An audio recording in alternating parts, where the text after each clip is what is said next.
My name is Ivan Gryaziev, and I'm the country manager for Russia and also the head of our development team. The topic of today is actually white labeling in Openprovider. Initially, it was announced as email white labeling, but I have decided to make the topic a little bit wider, simply because I thought it can make it a little bit more interesting and get you acquainted with other features that we do have in Openprovider already that has this white labeling mode, let's say. And also I wanted to share some further plans of Openprovider on extending those white labeling concept on other aspects of what Openprovider is doing. So the agenda for today is actually next. I will just give a short introduction on what white labeling is. I will talk a little bit about the existing tools in Openprovider that does some white labeling. I will talk about the advantages of our email white labeling solution and also types of emails that we offer to our customers to label. I'll talk about tax management simply because this is closely related to the whole emails templates management. I will talk about templates management itself and how to customize emails. I will touch a little bit on the confirmation page customization. These are the pages where our customers can submit their approval or denial this or that operations with domains. I will touch also the email authentication process and how that works technically behind the scenes. And I will close the presentation with our further plans, what we are going to do more on the white labeling topic. What is white labeling? It's pretty clear. I just put that slide here for more clarity. It's a visibility of easy rebranding of a product. Here on the picture, you can see that it's basically about white labeling of a website. Most of the software which is intended to do the website buildings, they are built on the same on top of the same pattern. They provide you the template and then you customize it by yourself. There are actually a lot of other examples of white labeling in many industries, such as, for example, in food. You all might know the concept of private label, where the supermarkets, for example, they are buying the products from other companies with which are white labeled and then put their label on it. There are examples in finance industry when small banks, for example, they don't have their own infrastructure for credit card processing and they simply delegate that to the bigger banks and use their existing infrastructure and put their logo on top of the technology. There are also examples from cloud services, for example. Acronis does it with the backups. They offer their resellers a white label solution, and then the hosters who actually use these solutions, they put their logo on top of that, and their customers, it seems for them that they are working with a backup solution that comes from this specific hoster. The white label tooling in Openprovider. Currently, there are 4 different types. I mentioned here the main operations confirmation pages customization. It's, as I said, all operations with domains, they supposed to go through specific pages where customer has to, the end user has to approve or deny transfer operation of domain, for example. And we facilitate that. And we also provide our customers tools to customize their pages, including the URLs, for example. The second one is a pre-registration wizard. This is done for also our customers in case they want to put the widget on their landing page, our new GTLD landing page, and if they would like to collect the pre-registrations for upcoming new GTLDs from their customers. And this widget also provides all the functionality to customize the look and feel for our customers, and all the pre-registrations which are filled into this pre-registration widget, they are going directly into Openprovider. There is another thing which is called reseller inquiries. We also provide that, but currently only for .nl domains. This is basically, the idea is also pretty simple. Some of our customers who are doing their .nls through us, they would like to be there in the whois dump for their .nl domains, and they would like to look like they are the registrar of this domain. And this is done simply through the adding additional information during the registration or domain modification process. And yeah, this is currently available in Openprovider. And the last one is actually email white labeling, which I'm going to talk more further on. Okay, so what our solution offers? First of all, it's spam filter safety. Second is email templates that can be customized per customer group. The experience that we provide is completely multi-language, so including, for example, this Swahili. We let our customers to customize their emails through rich text editor, so they have all instruments they got used to.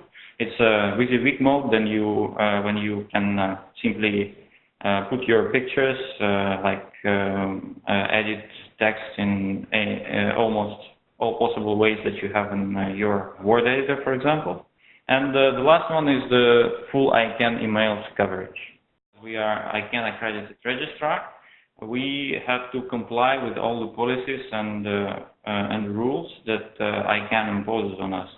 So these are the type of emails that we have to send according to our registrar agreement with ICANN. And unfortunately, all those emails has to be sent to the end users.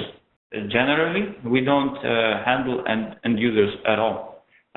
We try to avoid it as much as possible, but in this case, yeah, we cannot avoid, and that's why actually we ended up with a solution that I'm going to explain furthermore.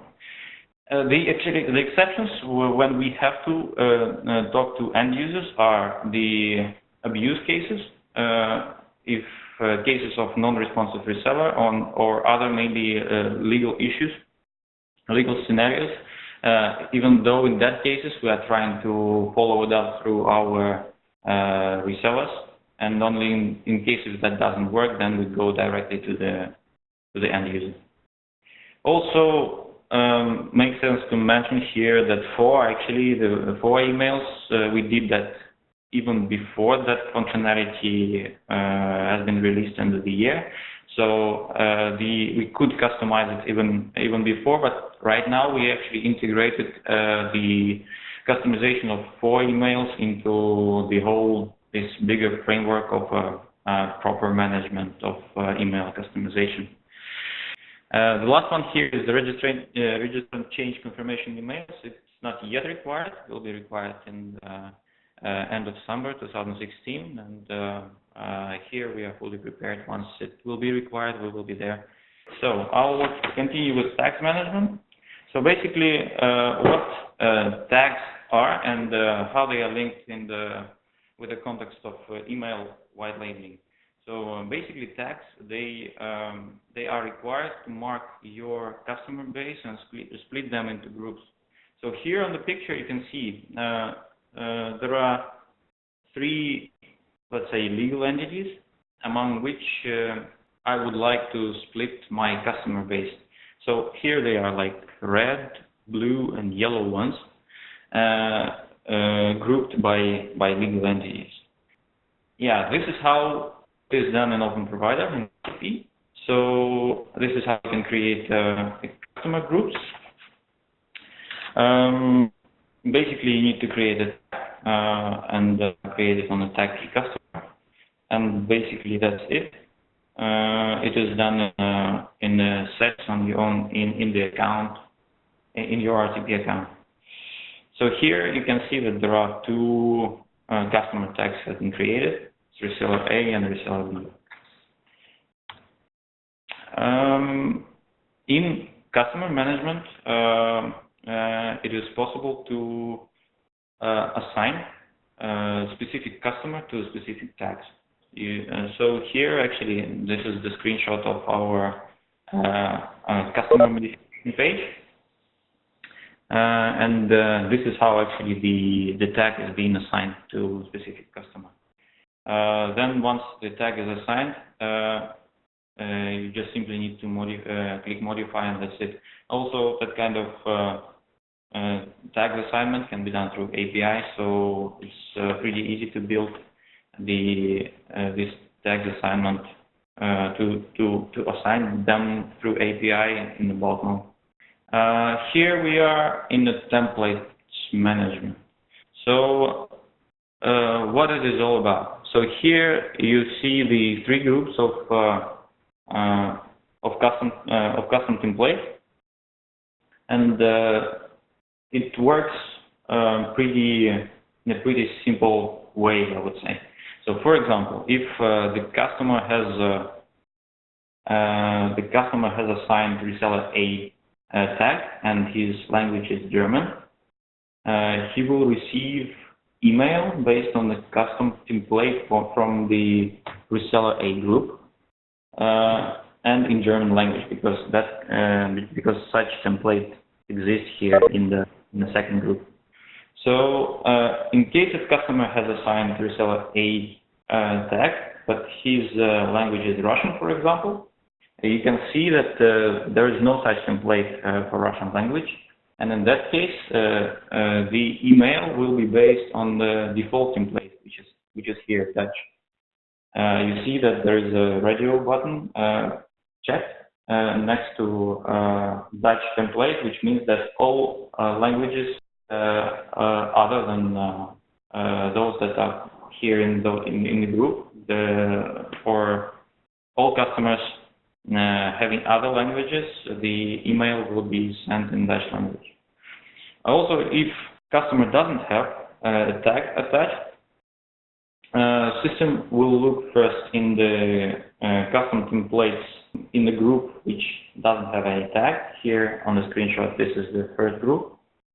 And if the language that is assigned to a customer is not there in the list of available templates, then the system default templates will be used. Here you can see how in RTP the page where you can customize your email look like. So for different type of emails, there are a number of variables or placeholders that are mandatory. So once the customer or our reseller is able to customize the look and feel of the email for one of his legal entities, and he's trying to save it, he checks that all the placeholders are in place, and if something is missing, then the customer will see the informative message saying that please complete the right setup. So once this is set up, Openprovider will send emails with the desired headers, footers, subject, body, formatting, layout, with links, with desired links, and email address of the sender. This is how the confirmation page look like. So in the previous step, we have seen the emails that are being sent to the end user. And in those emails,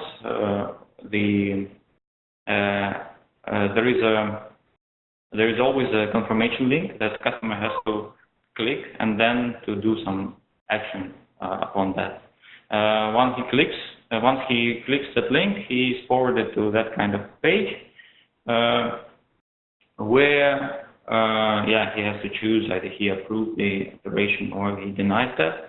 And actually, these pages can be also customized, but it requires a little bit of development, and we have all the guidelines on how this can be done in our knowledge base. So if you are interested, our support guys can help you. Email authentication. So this is the page in RCP where you can delegate, where basically reseller can delegate Openprovider to send emails on his behalf. So email anyway will be sent from our server, but technically it's not problem at all. So the email will be delivered to the right server anyway. We provide the spam filter safety in order to set it up properly and make sure that your email will be delivered and not filtered out. You need to authenticate the domain from which you are going to send your email. In order to authenticate, there is one more step is required, and it's a pretty simple one. So here, once you're trying to authenticate your domain, system suggests you on how to do that. In order to set it properly, the reseller has to add a couple of DNS records into his DNS zone of domain, like domain.com. And here you can see the guidelines on how this can be set up. Once the customer has set up, then our system is checking the state of a DNS zone, and once all the changes in the DNS are propagated through the whole internet, our system knows about that, and it marks the domain as authenticated. And then the setup is done basically. How that works? Well, I put together a technical scheme, which I hope explains in a little bit more depth on how all that is being set up. You can see that on the left corner, it's Openprovider, where you can take your domains. You set up, for example, you're trying to authenticate domain.com, and in order to do that, you need to add SPF and CNAME record in your DNS zone for domain.com. And once that has been set up, our system checks the existence of those records, and if those records are there, Openprovider finds that out and make a tick next mark the domain.com marked authenticated. At the time when we need to send the email for or whatever ICANN mail, it doesn't matter. Openprovider mail server is asking Openprovider core, do I need to sign the email that I'm going to send? And if the domain which is used in the from header of the email corresponds to domain in the Openprovider list, then it's basically yes. In that case, Openprovider is sending email to the recipient together with the key signature and the special SPF record. Here in Openprovider mail server, you can see that there are two hosts, mail.registrar.eu, and there is another one, tekim.registrar.eu. And there are two public keys, two keys have been generated. One is public key, and another one is a private key. And so all emails that we are sending from our server, from our mail server, if there is a requirement of signing them, we are signing them with our private key. What's next? So if email has been signed and sent over to recipient mail server, if it sees that there is additional information about the key and SPF is there appended to the technical email, it goes to and checks the DNS zone for domain.com. So it sees that in the from header of the email, it's like reseller A at domain.com. Okay, domain.com, and I have the appended records of the KIM and SPF. Then I have to check this domain.com if the Openprovider mail server has all authorities to send emails on behalf of domain.com. So basically, it asks the recipient mail server asks two questions. The first one is where is the public key located, the KIM one, and the second one is was the Openprovider server authorized to send email on behalf of domain.com. On the first question, actually the answer is there in DNS zone, and basically a link on the location where the public key can be found. And once it is found, you can use that public key. The recipient mail server can use the public key to validate the email that was received. And if public key fits the KIM signature of the email, in that case, mail server can decide for sure that email that has been sent by Openprovider mail server has not been altered somewhere in the middle. And the second one, the SPF records, if it exists in the DNS zone, it simply proves that Openprovider mail server has all the rights to send email on behalf of domain.com. So I hope it's not too technical, and I tried to do it as transparent as possible. But basically, that's it. If you have any more questions regarding the technical side, we can do it further on after the meeting. So you're welcome to ask your questions. And basically, the last slide is what's next in white labeling. So there are currently we've covered all the ICANN emails, but there are more than that. Some of ccTLD registries, they all do require sending emails to the end user as well. .ru is such case, .it, and there are a few more other ccTLDs. But for .ru and .it, we definitely are going to do it, I think, this year. The second one is reseller inquiries for .uk, .hu.hk, and inquiries GTLDs. This is also pretty simple stuff. We did it for .nl, so it's just replicating the same functionality for other registries. So yeah, that's basically it.